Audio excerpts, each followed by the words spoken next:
ഞാൻ എൻ്റെ ഒരുപാട് പ്രഭാഷണങ്ങളിൽ വഴികേടാവുന്ന സ്ത്രീകളെ കുറിച്ച് പറഞ്ഞപ്പോൾ ഒരു സഹോദരി എനിക്കൊരു സന്ദേശം എത്തിക്കുകയാണ്. മുസ്ലിയാരെ, ഉസ്താദെ, നിങ്ങൾ എന്താണ് ഞങ്ങളെ മാത്രം കുറ്റം പറയുന്നത്? ഞങ്ങളെ കെട്ടിയിട്ടിട്ട് 2-3 കൊല്ലം തിരിഞ്ഞു നോക്കാതെ പോകുന്ന ഭർത്താക്കന്മാരുണ്ട്. അവരെ എന്തേ നിങ്ങളൊന്ന് പറയാത്തത്? പ്രിയമുള്ള സഹോദരി, പ്രിയമുള്ള സഹോദരാ, ഇന്ന് ഗൾഫ് ജീവിതത്തിന്റെ പേരിൽ ഒരുപാട് വീടുകളും കൊട്ടാരങ്ങളും കെട്ടിടങ്ങളും നാട്ടിൽ ഉയർന്നു വന്നുവെങ്കിലും ഒരുപാട് സദാചാരങ്ങൾ ഇവിടുന്ന് നീങ്ങിപ്പോയി. പക്ഷേ നിങ്ങളുടെ ഭർത്താക്കന്മാര് നിങ്ങളെ പോറ്റാൻ, കുടുംബത്തെ ഒന്ന് കരക്കെത്തിക്കാൻ മരുഭൂമിയുടെ ചൂടിനോട് മല്ലടിച്ച് രക്തം വിയർപ്പാക്കി മാറ്റുകയാണ്.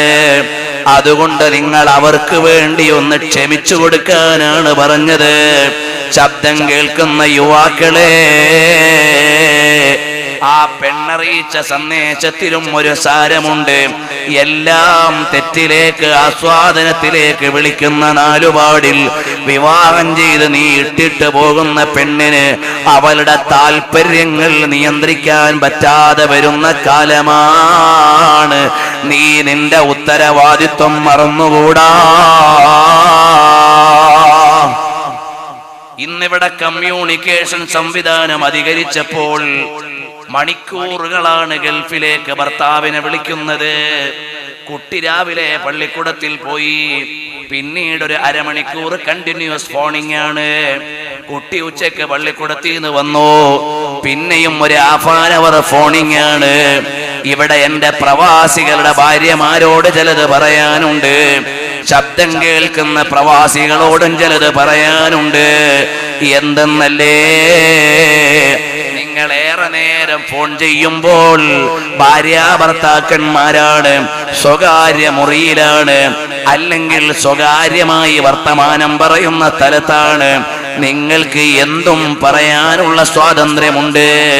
അങ്ങനെ നിങ്ങൾ ശാരീരിക താല്പര്യങ്ങൾ ജനിപ്പിക്കുന്ന ഫോൺ മണിക്കൂറുകൾ ചെയ്തിട്ട് വെക്കുമ്പോഴേക്ക് നിന്റെ ഭാര്യതാ നിന്നെ അടുത്ത് കിട്ടാൻ ആശിച്ചു പോയി. നിന്റെ ഭർത്താവതാ നിന്നെ അടുത്ത് കിട്ടാൻ ആശിച്ചു പോയി. രണ്ടുപേരുടെയും ശരീരം പരസ്പരം ലഭിക്കാൻ കൊതിച്ചുപോയി. പക്ഷേ 2 ഭൂഖണ്ഡങ്ങളിലാണ്. നിങ്ങളുടെ ഫോൺ താഴെ വെക്കുമ്പോഴേക്ക് 2 പേരുടെയും ബോഡി പരസ്പരം ലഭിക്കാൻ പ്രിപ്പയർ ആണ്. പക്ഷേ ആളടുത്തില്ല. അപ്പോഴാണ് അപ്പുറത്ത് നിന്നൊരു വിളി വരുന്നത്. അതിൽ നിന്റെ ഭാര്യ വീണുപോയാൽ, അപ്പോഴാണ് അപ്പുറത്ത് നിന്ന് വേറൊരു പെണ്ണ് വിളിക്കുന്നത്. അതിൽ നിന്റെ ഭർത്താവ് വീണുപോയാൽ നിങ്ങളുടെ ഈ ഫോൺ കോൾ നിങ്ങളെ തെറ്റിലേക്കുള്ള കാരണമായില്ലേ?